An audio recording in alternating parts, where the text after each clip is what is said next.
Hi, I'm Rachel. Before I get into my story, please take a moment to like this video and subscribe to hear more about how I got through one of the hardest nights of my life, an experience that changed everything for me. Thanks for watching. That evening started out as a special occasion. It was supposed to be a celebration at Mrs. Raymond's fancy house. Everything looked perfect. The beautiful crystal chandeliers gave off a soft light, and the table was set with fancy dishes. It was meant to be a happy family dinner, or at least I thought so at the time. I was excited because I had some big news to share. I had recently gotten a promotion at work, which was a big step in my career in marketing. As I got ready for dinner, I remember smoothing out my dress, feeling a bit nervous but mostly happy, imagining how everyone would congratulate me. I took a deep breath, ready to share my achievement with the family. As we started eating appetizers, I leaned toward my husband, Elijah, and whispered, "I have great news." He nodded, encouraging me to go on. I then turned to the rest of the family and announced, "I've been promoted to senior marketing director." But instead of hearing cheers or applause, there was an uncomfortable silence. Mrs. Raymond, Elijah's mother, looked at me with narrowed eyes, her lips pressed into a tight line. She leaned over to Elijah and said, just loud enough for me to hear, "Is this what we raised him for? To be overshadowed by his wife's career." Elijah, who had always been supportive, suddenly seemed small and uncomfortable under his mother's glare. His smile disappeared, and he pulled his hand away from mine under the table. I tried to keep the mood positive, saying, "This is a great opportunity for us, Elijah. The raise is substantial." But before I could finish, Mrs. Raymond interrupted. Her voice was full of judgment as she said, "What about starting a family, Rachel? Do you think money can replace the joy of having children?" Elijah, to my shock, chimed in, his tone suddenly cold. "Yeah, Rachel, when are you planning to settle down? This career isn't everything." His words cut deep. It wasn't just what he said, but the way he said it. I felt betrayed. I looked at him, hurt, and said, "I thought you were proud of me." My voice trembled with emotion. As the main course arrived, the conversation shifted to other topics, but the tension didn't go away. It lingered in the air, much like the smell of the pot roast on our plates. Elijah's attitude became more hostile, his expressions matching his mother's disapproving frowns. When dessert was placed on the table, Elijah suddenly stood up. He threw his napkin down in frustration and said loudly, "You should know your place, Rachel. You're my wife, not my competitor." His voice echoed in the dining room, and I felt my world shatter. This night changed everything for me, and I'll never forget how it all unfolded. I stood up, my heart racing. "Being your wife doesn't mean I have to give up my dreams, Elijah," I said, my voice trembling with emotion. "I deserve respect, not this." Before I could say anything else, something happened that I still see in my nightmares. Elijah, in a sudden flash of anger, raised his hand and slapped me across the face. The sharp sound of the slap echoed through the room, immediately silencing everyone. I put my hand on my cheek, frozen in shock, as pain spread across my face. Every pair of eyes at the dinner table stared at us in disbelief, but no one said a word. Without speaking, I slowly pushed my chair back, the legs scraping loudly against the hardwood floor. My mind was spinning, but I kept my movement steady. I walked toward the foyer, the sound of my heels on the marble floor echoing like a steady drumbeat, signaling my escape. I grabbed my purse and didn't bother to look back. I opened the door and stepped out into the cool night air. The door closed behind me with a soft click, marking the end of one chapter in my life and the start of a new, uncertain one. In that moment, I knew my marriage was over. I had to leave and find a place where I could be myself, where my ambitions weren't seen as something wrong. I needed space to breathe, to rediscover who I was after spending so much time in someone else's shadow. As I drove away from the house, it grew smaller in my rearview mirror. I felt a strange mix of emotions, fear and relief. I was alone, really alone for the first time in a long time. But along with that loneliness came a new feeling, one that was fierce and bright. It was the feeling of freedom. I didn't know where my journey would take me, but for the first time, I was ready to find out. The next morning, I woke up in my small, sunlit apartment. It felt like the beginning of a new life. The events of the previous night seemed far away, yet still painfully fresh in my mind. My phone buzzed with messages from friends, asking if the rumors they'd heard were true. They were worried and confused, but I ignored the messages. I had more important things to focus on. The first thing I did was call a divorce lawyer. "I need to file for divorce," I said firmly when the call connected. "It's urgent." "I understand," the lawyer replied.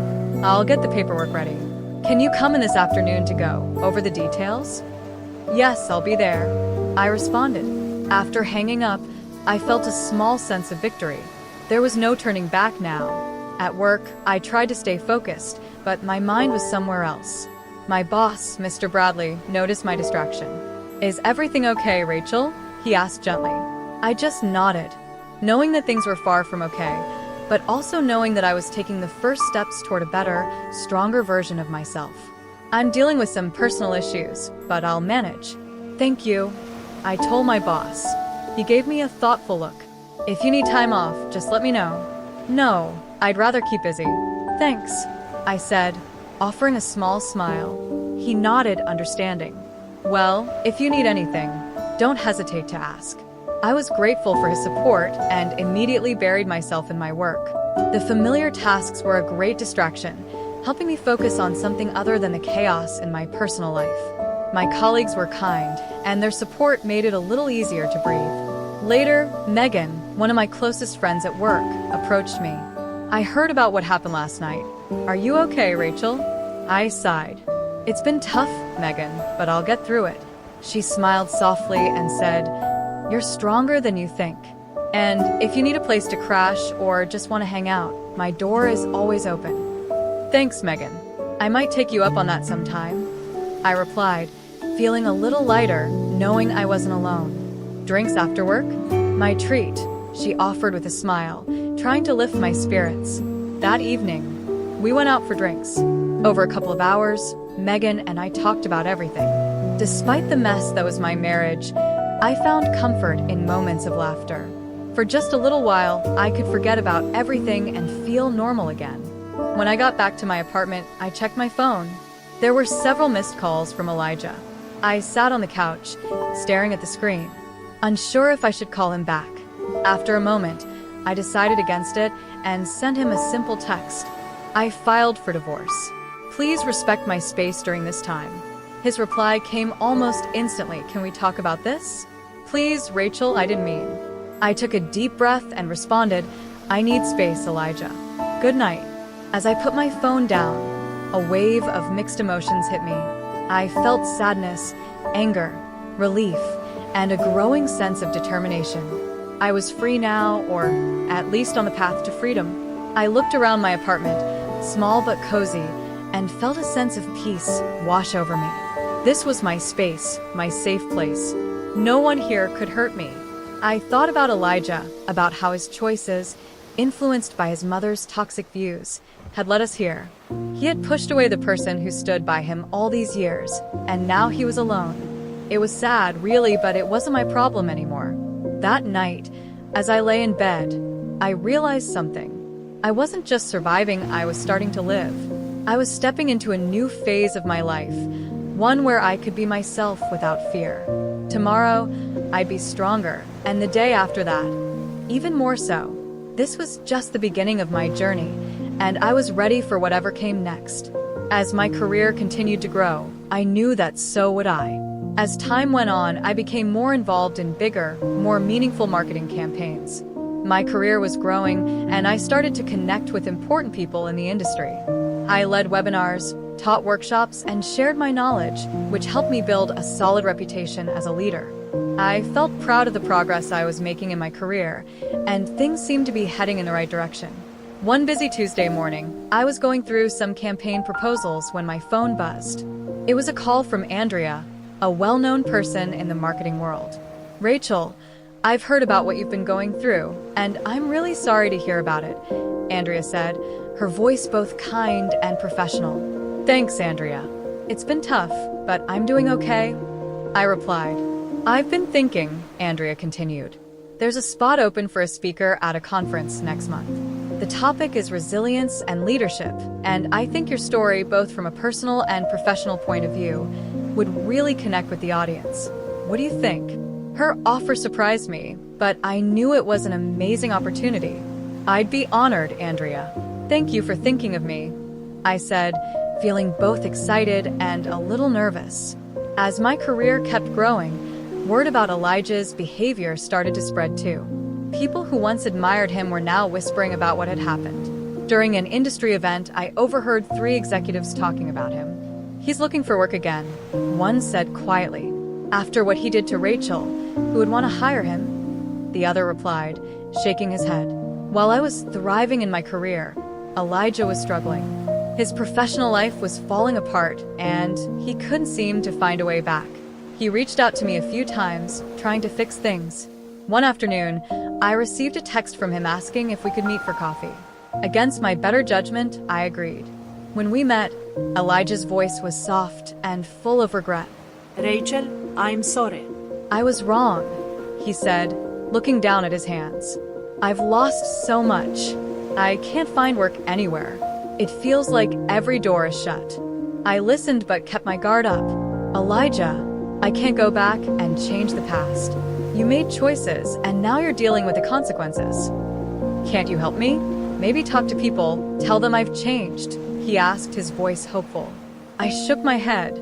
It's not just about what I say anymore, Elijah. People know what happened. It's out there.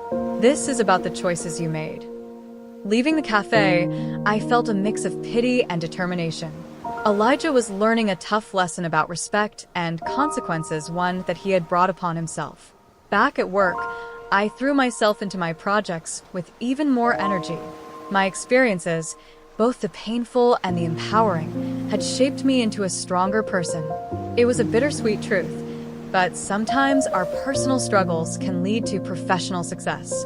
Through it all, I realized that these challenges had made me more resilient and more ready to face whatever came next in life. As I looked toward new projects and opportunities, I felt a deep sense of peace, knowing that I had made the right choices for myself. I had built a path that aligned with my values and my vision for the future. With the finalization of my divorce, it was like I could finally breathe again after what felt like an eternity of holding my breath. This new chapter in my life wasn't just about moving on. It was about taking all the lessons I had learned and using them to build a stronger, better future. At work, my role grew beyond the usual day-to-day tasks. I decided to start a mentorship program for young women in marketing, inspired by my own experiences of overcoming challenges. It was during one of these mentorship sessions that I met Cheryl, a smart and determined intern who reminded me a lot of myself when I was starting out. One day, during our session, Cheryl looked at me, full of curiosity, her notebook ready to take notes. Rachel, how do you deal with criticism, especially from people who think you don't belong? She asked. I smiled at her and said, you listen to it, learn from it, and then let your work speak for itself. Never let someone else's doubts become your reality. Instead, use it as motivation to push yourself harder. Cheryl nodded and quickly jotted down what I said. And what if things get really hard? She asked. I leaned forward and replied, that's when you reach out for help. Lean on your network, find mentors, and never be afraid to ask for support. We're stronger together. The mentorship program became one of the most rewarding parts of my life. But it wasn't the only thing that was going well. My social circle grew, too. I was often invited to speak at industry events and gatherings, where I shared my story and experiences. At one of these events, a networking dinner for marketing professionals, I ran into Randy, a former colleague who had heard about my recent accomplishments. Rachel, I just wanted to say your talk was really inspiring, Randy said, clearly impressed. How do you keep moving forward after everything you've been through? I smiled, accepting his kind words. It's about not letting your past define your future. Every challenge is just another stepping stone to something greater. Our conversation soon shifted from casual to something more serious. We started discussing potential collaborations, and Randy asked, have you ever thought about writing a book? Your story could inspire so many people. His suggestion surprised me, but it also excited me. By the end of the night, I had exchanged contact information with the publisher, who was also at the event. It seemed like every conversation was opening new doors, showing just how far I had come. As my personal and professional growth continued, so did my confidence. I was no longer just trying to survive, I was thriving. The future was full of possibilities, and I was ready to embrace them all. I became deeply involved in hosting workshops, leading marketing campaigns, and becoming a voice for resilience and empowerment within the marketing world. Every time I spoke at an event or led a workshop, it felt like I was not only sharing my knowledge, but also healing from my past experiences. I was turning the pain I had endured into valuable lessons for others, helping them on their own journeys. After a long day filled with back-to-back events, I would often lie in bed reflecting on how much my life had changed. I was no longer that woman who sat silently at the dinner table, suffering without a voice. Now, I was a leader, a mentor, and a survivor. I had taken the challenges I faced and transformed them into triumphs. This wasn't just a new chapter of my life. It was a vibrant and fulfilling continuation of a journey I was proud to call my own. As the months passed, the painful memories of my past with Elijah began to fade. They were like faint echoes, barely noticeable compared to the exciting, vibrant life I was now living. I had come so far, but sometimes the past has a way of creeping back into our lives. One afternoon, during a casual coffee meetup with a mutual friend, Martha, those old memories briefly resurfaced. "Rachel, Elijah's been asking about you," Martha said cautiously. "He's really struggling and says he regrets everything." I sipped my coffee, thinking carefully about her words before responding. People often regret their choices when they start to feel the consequences of their actions, I said calmly. "He wants to talk to you, maybe apologize," she continued. "It seems like he's really sorry, Rachel." I looked at Martha and replied, "I appreciate you telling me, but that part of my life is over. I've moved on." My words were firm, leaving no room for doubt. Martha nodded, sensing that I wasn't interested in reopening old wounds. We quickly changed the subject, leaving Elijah's regrets behind, right where they belonged in the past. Despite Elijah's attempts to reach out through text messages and phone calls, I remained firm in my decision. I didn't respond, not out of anger, but out of a need to protect my own well-being. My journey had taught me the importance of setting boundaries and respecting myself. Responding to Elijah would have reopened doors I had long since closed. In the months that followed, my career continued to flourish. I spoke at conferences, led innovative marketing campaigns, and watched with pride as my mentorship program for young women in marketing grew. The impact I was making felt meaningful and real. My story, which I shared on different platforms and in workshops, connected with many people. It became a source of hope and inspiration for others going through their own struggles. One evening, as I reflected on the past year, I realized just how much I had transformed. I wasn't just someone who had survived difficult times, I had thrived and grown stronger because of them. My journey wasn't about getting through a tough situation. It was about rising above it and creating a life full of purpose and passion. I had learned that resilience wasn't just about bouncing back. It was about learning, growing, and building something better out of the challenges life throws at you. Looking back, I was proud of who I had become and even more excited for the future that lay ahead.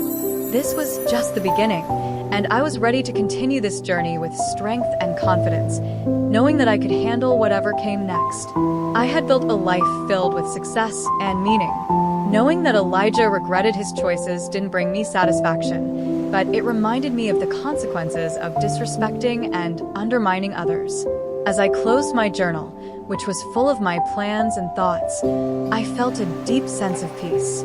My past with Elijah had sparked my journey of growth and achievement. My victory wasn't in his failure, but in my own rise. It came from my decision to turn pain into strength and to live a life based on my values and dreams. This story isn't about his downfall, but about my determination to thrive. As we wrap up this story, I'd love to hear your thoughts. Do you think Rachel was right in cutting Elijah out of her life completely? Share your thoughts below. And if you like this story, don't forget to like and subscribe for more.